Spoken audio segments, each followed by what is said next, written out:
Hi friends, இன்றைக்கி மகாநதி சீரியலில் காவேரி விதவிதமாக விஜய் ஃபோட்டோ எடுத்துக்கிட்டே இருக்காங்க. பாஸ் சூப்பராக இருக்குது பாஸ் அப்படின்னு சொல்லி அப்போ இங்கிட்டு திரும்பி பார்க்கும்போது அவங்க மாமியார் வீட்டில் எல்லாம் நின்று பார்த்துக்கிட்டு இருக்கேன்ல, ஐயோ இவங்கெல்லாம் என்ன பார்த்துக்கிட்டு இருக்காங்க அப்படின்னு சொன்னோன்னா யமுனா ஒடியாராங்க.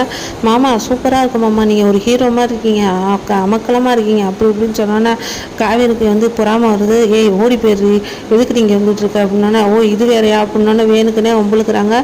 யமுனா சொன்ன மாதிரி தான் கேட்பேன், யமுனா சொன்ன மாதிரி தான் நான் நிற்பேன்னு சொல்லிட்டு இங்கிட்ட அங்கிட்டு போஸ்ட் கொடுத்துட்டு நிற்கிறாங்க விஜய். யமுனா போறியா இல்லையாடி அப்படின்னு சொன்னோன்னா, சரி இன்னொரு விஷயம் இருக்குது பாஸ், நீங்கள் போய் காஸ்ட்யூம் மாற்றிட்டு வாங்க அப்படின்னு சொன்னீங்கன்னா காஸ்ட்யூம் மாற்றணுமா? ஆமாம் சரி போய் மாற்றிட்டு வாங்க.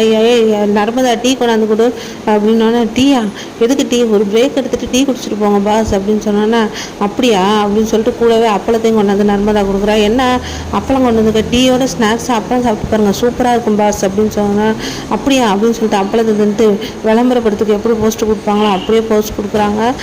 அப்போனா இது அப்போலாம் இது சூப்பராக இருக்கே அப்படி இப்படின்னு சொன்னோன்னா ஃபோட்டோ எடுத்துடுறாங்க. யமுனாவும் எடுக்கா சீக்கிரம் அப்படின்ட்டு எடுத்துடுறாங்க. எடுத்து முடிச்சுட்டு போய் அவங்க வீட்டிலேருந்து எல்லாத்தையும் எடிட் பண்ண கொடுக்க சொல்கிறாங்க யமுனாவை. ஆனால் வந்து யமுனா நிவீனுக்கு ஃபோன் பண்ணுறா. நிவீனுக்கு ஃபோன் பண்ணி ஒரு வேலை காவேரி அக்கா கொடுத்துருக்கா அப்படின்னு சொல்லி, சரி வா பார்க்கலான்னு போனால் அங்கே நீங்கள் ஃபோட்டோ எடிட் பண்ணி கொடுங்க அப்படின்னு சொல்கிறாங்க. சரி அப்படின்னு சொல்லிட்டு சொல்கிறாங்க. அவங்க ஃப்ரெண்டு வந்து திட்டுறா, ஏன்டா இந்த ஆள் ஃபோட்டோ எதுக்குடா நீ எடிட் பண்ணிகிட்டு இருக்க அப்படின்னு சொன்னோன்னா, அப்படிலாம் இல்லை, அவர் என்ன ரொம்ப நல்லவர்றா, நீ ஏன்டா அவரை போய் திட்டிக்கிட்டு இருக்கன்னு நிவீன் சொல்கிறாரு. இவர் எனக்கு எவ்வளோ பெரிய உதவி செய்ய போகிறாரு தெரியுமா அப்படின்னு சொல்லிட்டு சிரிக்கிறாரு நிவீன். ராகினி போய் அவங்க அப்பா கிட்ட சொல்லி திட்டிகிட்டே இருக்கா, இப்படி இருக்காரு அஜய், இவ சரியே இல்லை, காவேரி இப்படி பண்ணிகிட்டு இருக்கா, நான் அவள்கிட்ட போய் மாட்டிக்கிட்ட மாதிரி இருக்கேன். அப்போ நீ சொல்கிறத பார்த்தா நீ தான் அவள்கிட்ட போய் வாரண்டியாக மாற்றிக்கிட்டியா அப்படின்னு சொல்லி பசுபதி கேட்குறது. அப்படிலாம் இல்லைப்பா அப்படின்னா, அஜய் உன்னை நல்லா பார்த்துக்கிறாருல மாமா.